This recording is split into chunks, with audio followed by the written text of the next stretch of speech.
এই যে মেশিনটা প্রথমে আপনি এই যে লাইন দিবেন, কারেন্টের লাইন দেওয়ার পর এই যে একটা সুইচ আছে, এই সুইচটা প্রেস করবেন। এই সুইচটা প্রেস করলে মেশিনটা রেডি হইব আস্তে আস্তে।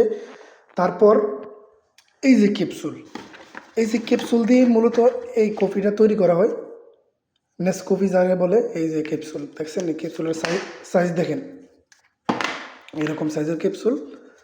তারপর কি করবেন, এই যে তারপর এখানে আসবেন, এই যে এটা খুলবেন, এই যে এটা, এই যে কালো এর মধ্যে কফিটা দিবেন। আবার যেভাবে খুলছেন সেম ভিতরে দিয়ে এটা আটকাই দিবেন, বাস। এই যে এই দেখেন এক্স এল লেখা, মানে হায়েস্ট, হায়েস্ট মানে কফির সাইজ স্মল থেকে শুরু করে একবারে বড় পর্যন্ত, ফুল কাপ পর্যন্ত, 1 2 3 4 5 6 7। এই যে আপনার দেখাই, প্রথমে কাপ নেবেন, কাপটা নিয়ে রাখবেন নিচে। তারপর এই যে এটা দেখতেছেন লম্বা করে, এটা হচ্ছে চুইস। এই সাইডে দিলে কফি বানানো স্টার্ট হইব। আর এই যে মাপটা কিভাবে নেবেন, বর্তমানে একে আছে দেখছেন, বর্তমানে কিন্তু এক এক দেওয়া আছে।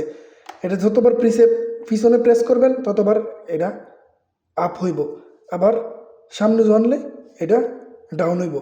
তার মানে এক আছে। আমি যতভাবে ছোটো চাইলে ছোটো, বড় চাইলে বড়, কাপটা পজিশন মতো রাইখা ছোটো চাইলে ছোটো, বড় চাইলে বড় বানাই দেবো।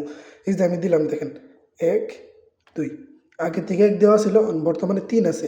3 দিলে কাপের এতটুকু আসবো, এতটুকু আসবো। আপনি চাইলে ফুলও বানাতে পারবেন, ফুল বানালে কিন্তু এটা কফিটা হালকা হয়ে যাব।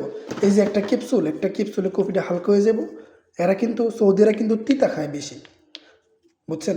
তো তিতা তিতা করতে গেলে এই 3 প্রেসে দিতে হইব।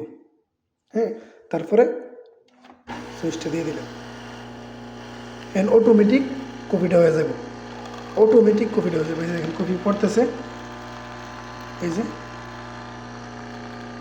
এই যে দেন, এই যে দেন কত সুন্দর কফি।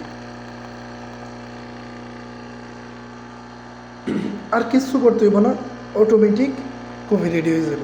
এটা অটো মেশিন। এই যে অটোমেটিক বন্ধ হয়ে গেছে, সব কিছু রেডি। এই যে দেন আমার কফি রেডি। তো এভাবেই কফি বানাইতে চাইলে এভাবেই কফি বানাবেন। আর কারো কোনো প্রশ্ন থাকলে অবশ্যই প্রশ্ন করবেন। আর এই যে বাকি মেশিনগুলো, এগুলোর আমি সবগুলোর কফি কীভাবে বানাইতে হয় সবগুলো দেখাই দেবো। এই যে ব্ল্যাক কফির, এই যে এক্সপ্রেসোর মেশিন, এটা ভালো করে দেখা যেতেছে না, আমি এটাও বানাই শিখাই দেবো আরেকদিন।